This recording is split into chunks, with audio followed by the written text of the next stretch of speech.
Okay, so this is Dr. Leek. It's Wednesday, November 17th, and this is my normal parent coffee.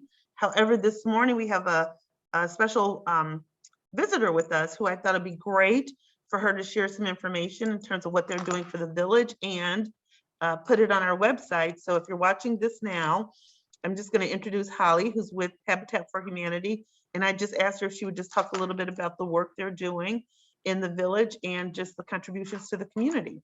So Holly, take it away. Thanks for having me this morning. I know I'm not a parent, but I love the opportunity to connect with any parents, community members, the board. So Habitat for Humanity, we are an affordable housing nonprofit, and we're starting our work in the Chicago South suburbs, specifically in Sauk Village. Right now, we just started the whole initiation. We're doing neighborhood revitalization to start out before we actually get into building new houses. And so neighborhood revitalization is bringing people, community members, residents, community partners together to create the change that they really want to see in the neighborhood. And it's mostly about partnerships and just bringing people together and kind of fostering that sense of community. The ultimate goal of what my work is to improve the quality of life as you guys define it. And so our initiative is really just kicking off. It started a couple months ago. We've been doing a couple community conversations in Sauk Village. We've got one tonight at Wagner Elementary. And then we're gonna start back up in January doing community conversations where we just invite mostly the residents. Eventually we'll get into community partners after we kind of define what the residents want. But those will be the third Wednesday of every month at 6 p.m. at the McConthey Public Library. And so we just invite the residents to just chat about what they want to see, what they like about the neighborhood, what they don't like about it, how Habitat can really support it, and the initiatives that you guys really want to see. But we also are hosting our homeownership information sessions and home repair information sessions. And just so people around the neighborhood could really get acquainted with Habitat and how we can help with the housing. Well, thank you, Holly. That's awesome. I know that I've been seeing some of that work on Facebook on the Villages page too. So, and we're just happy to be a partner with the school district to support, because it's a resource for the community, and that's as a school district, that's what we want to be, as a resource for our families, our students, whatever community needs are. So we're happy to help. Happy to participate. So you know what, Holly, it would be really helpful maybe to send some flyers over to us that we could post on our website and our Facebook page too. That'd be great. Yeah, so Opal Anderson just walked in the room. Opal, go to and wave over to that computer over there. So that's Opal. She is our PR assistant. So she would be the person that we would get information to her, and then she can get it posted. So that'll help drive more information out to the community, because we do have Facebook, Twitter, our website, we have a live feed. So we're just constantly putting stuff out for our families. Oh, great. Okay. Perfect. Yes, I know. I really appreciate it. No, we appreciate you. I mean, I'm thrilled just, working on building the whole community back up. That's exciting. Mm-hmm. Yeah, okay. Have some more. Awesome. Yeah, no, I'm great. This is exciting. And sitting at the table in the green jacket, who's moving right now, that's our board president, our school board president. She's walking over this way. That's our school board president. So that's great for her to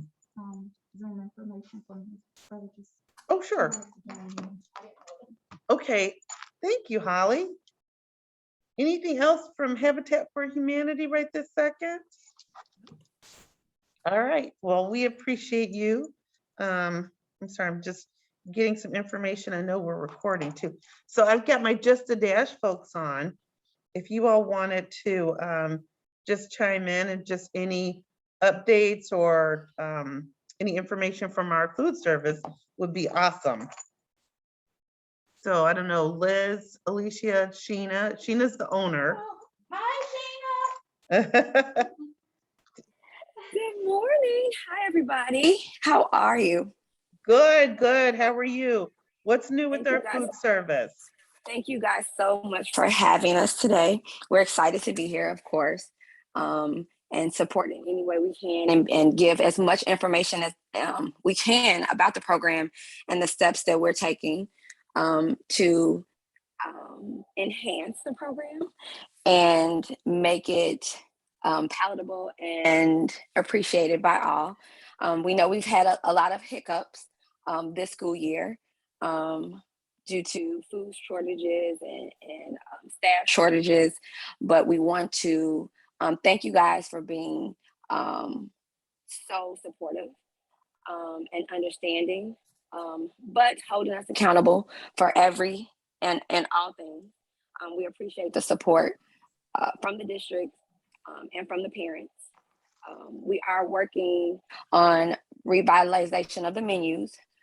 We appreciate the feedback that we've been getting from, I know you guys put out a survey, which is going to be so helpful to know from our clientele, our customer, which is the student, what improvements we need, because of course that's so important to us. You know, without them, there is no us. And so it is very important that we listen and understand the feedback and make changes accordingly. And so our goal is to, for the next board meeting, once we get the feedback, to put together an action plan to get the, you know, the board and the parents' approval on what changes we will be making and implementing, so that going forward we all can be in a better environment and satisfied with all services. Because our expectation is the same as the district's expectations. We definitely want to provide amazing service and amazing food for our students and our scholars there.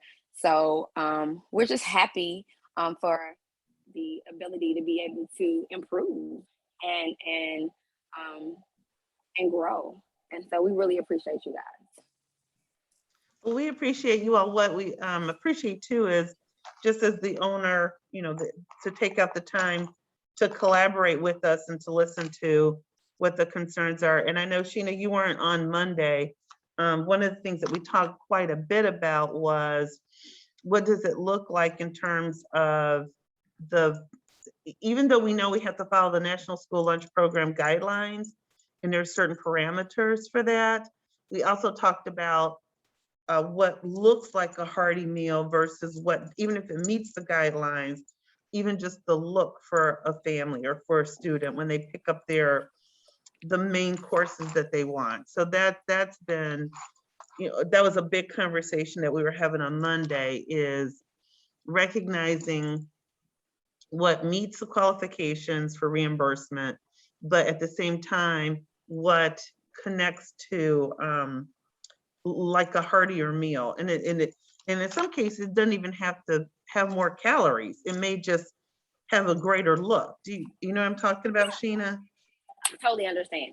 And so hopefully with the survey that you guys sent out, and as well as us communicating with the students, we want to get rid of, which is the advantages of using a company like Just a Dash, is that the turnover time in changing menus and revising a lot of the things that we thought would work is easy for us. It's a seamless process. So knowing that the cheese sticks, for example, we know that was a big issue that the kids like, but they may feel like, well, even though I love it, it's not getting me full. And so now we have to look at it and say, okay, so maybe when we do cheese sticks, we do a tomato soup with it.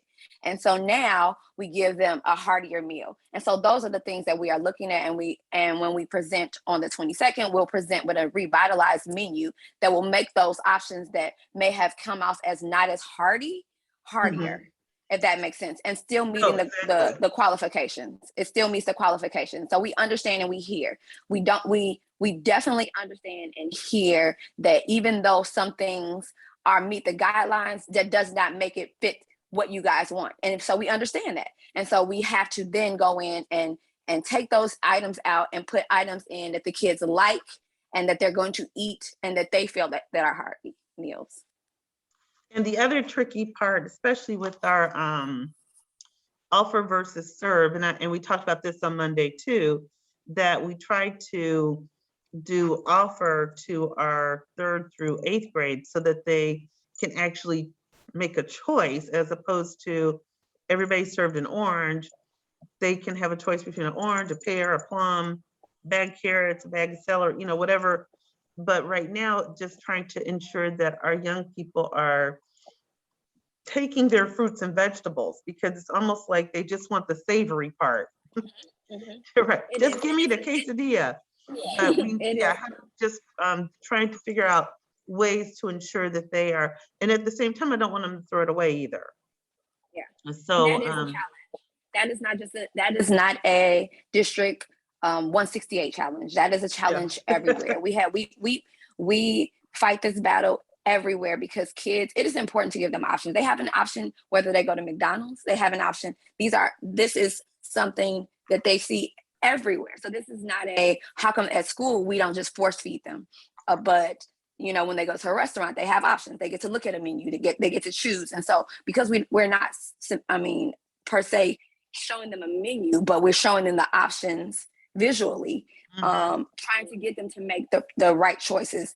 And I know the regulations only require them to take one of the two, and we can't force them, but we promote and we'll continue to promote for them to try. And another good way of doing it the district did was providing the fruits and vegetable program. That fruit and vegetable program is allowing them, every kid, to be introduced to a fruit and vegetable. And now when we introduce it to them in the bar, they can remember that, oh my God, a month ago I had that same cabbage and I liked it. And so you guys doing the fruit and vegetable program, that free program that every kid in the school gets fruits and vegetables twice a week, a new experience, is helping the National School Lunch Program as well. It's helping us as well. That's amazing. Well, I'm just looking forward, like I said, to the partnership. And I think one of the other things that came up too is the milk vendor, and one of the parents said on Monday, you know, if a child opens a milk and it's not a good milk, that child might be turned off to milk, period. So we talked some on Monday about the temperature checks, and you know, and just and I don't know if it's a vendor, and we just want to make sure that and I'm glad we've got choices.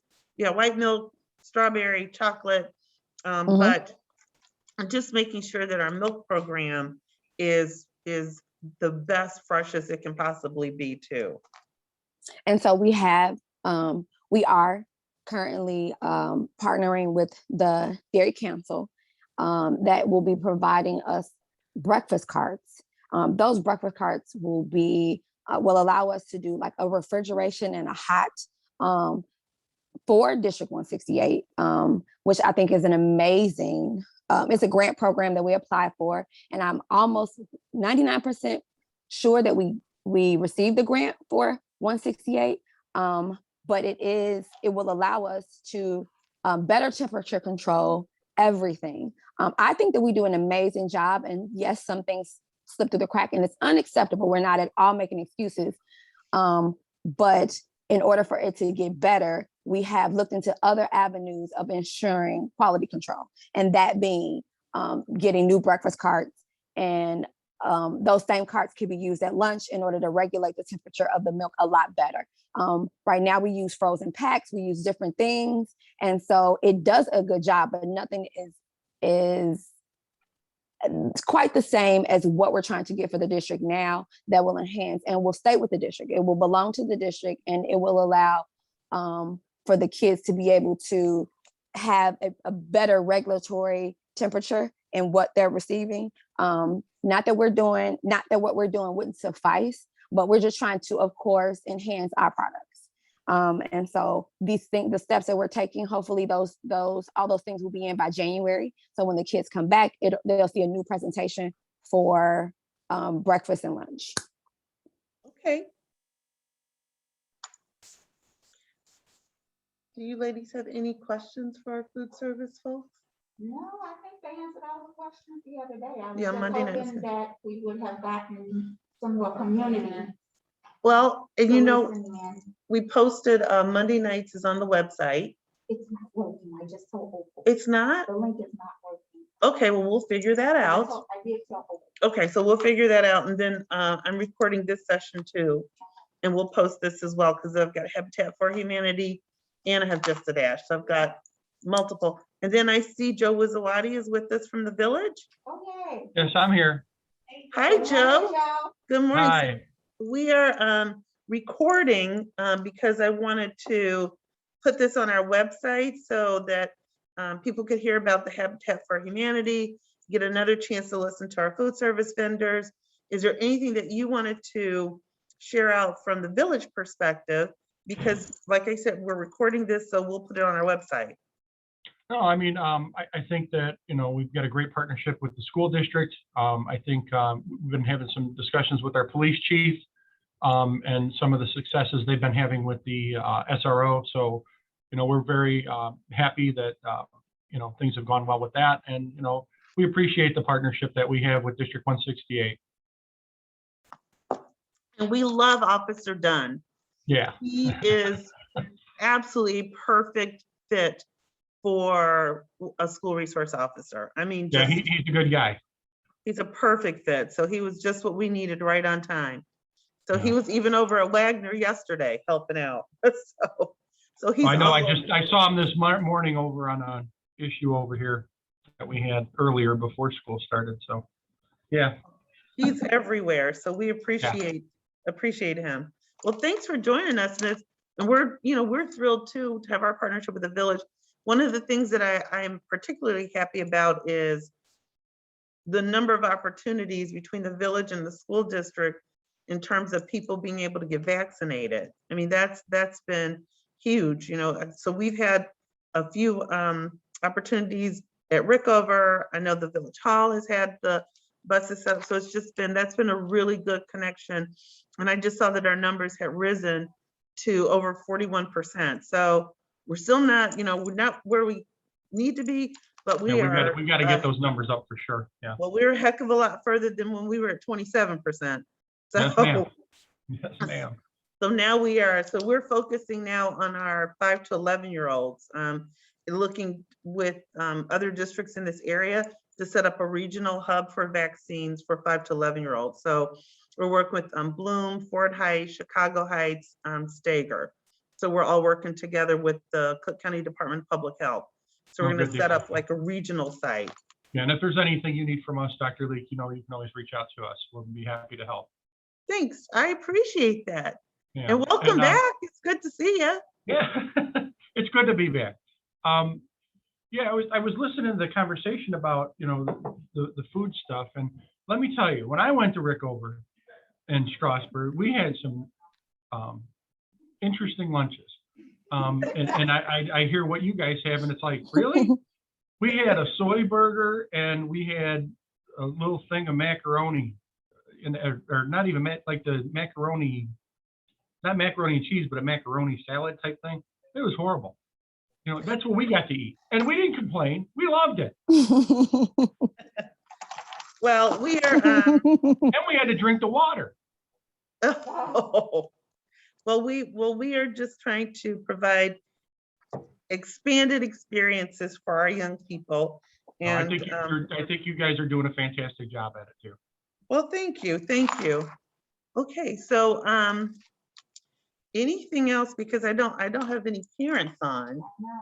Yeah, so that's okay. This is fine. So I'm actually going to stop the recording. So that way we have about a 20-minute that includes Habitat for Humanity, our food service, and a hello from the village. So any of our parents are watching this later on in the day or over the weekend, we appreciate you all. And my next coffee will be on December 8th at 9 o'clock. And everyone is actually welcome to come to the district office. You just got to wear a mask and go through the screening process to come in. But we are happy to have you.